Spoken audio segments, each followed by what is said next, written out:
വീടിന്റെ ടെറസിന് മുകളിൽ വ്യത്യസ്ത ഇനം ഫലവൃക്ഷങ്ങളും പച്ചക്കറികളും കൃഷി ചെയ്ത് വിജയിപ്പിച്ചിരിക്കുകയാണ് പൊതുപ്രവർത്തകനും പെയിന്റിംഗ് തൊഴിലാളിയുമായ CV സിറാജ്.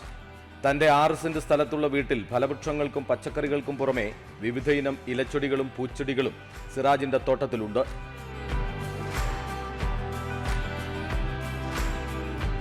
ടെറസിന് മുകളിൽ വ്യത്യസ്ത ഇനം മാവുകൾ, മിറാക്കിൾ ഫ്രൂട്ട് അടക്കം വ്യത്യസ്ത ഫലവൃക്ഷങ്ങൾ, പ്ലാവുകൾ, അനാർ, വിവിധ ഇനം പേരക്കകൾ, അത്തിപ്പഴം, അമ്പഴങ്ങ തുടങ്ങിയവയാണ് കൃഷി ചെയ്യുന്നത്.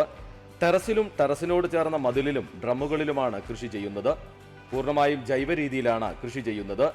രാവിലെയും വൈകുന്നേരവും 1 മണിക്കൂർ കൃഷിക്ക് വേണ്ടി മാറ്റിവെക്കുമെന്നും സിറാജ് പറയുന്നു. രാവിലെ ഒരു മണിക്കൂർ ഇതിന് വേണ്ടി മെനക്കെടും, വൈകുന്നേരം 1 മണിക്കൂർ, അത്രേ വേണ്ടു. ചിലപ്പം വൈകുന്നേരമൊക്കെ ആയിട്ടാണ് വന്നിട്ട് നനക്കുകയൊക്കെ ചെയ്യുന്നത്. സുഖമായിട്ട് നമുക്കിത് മുന്നോട്ട് കൊണ്ടുപോകാം. കാരണം നമുക്കൊരു മാനസിക ഉല്ലാസം കിട്ടും.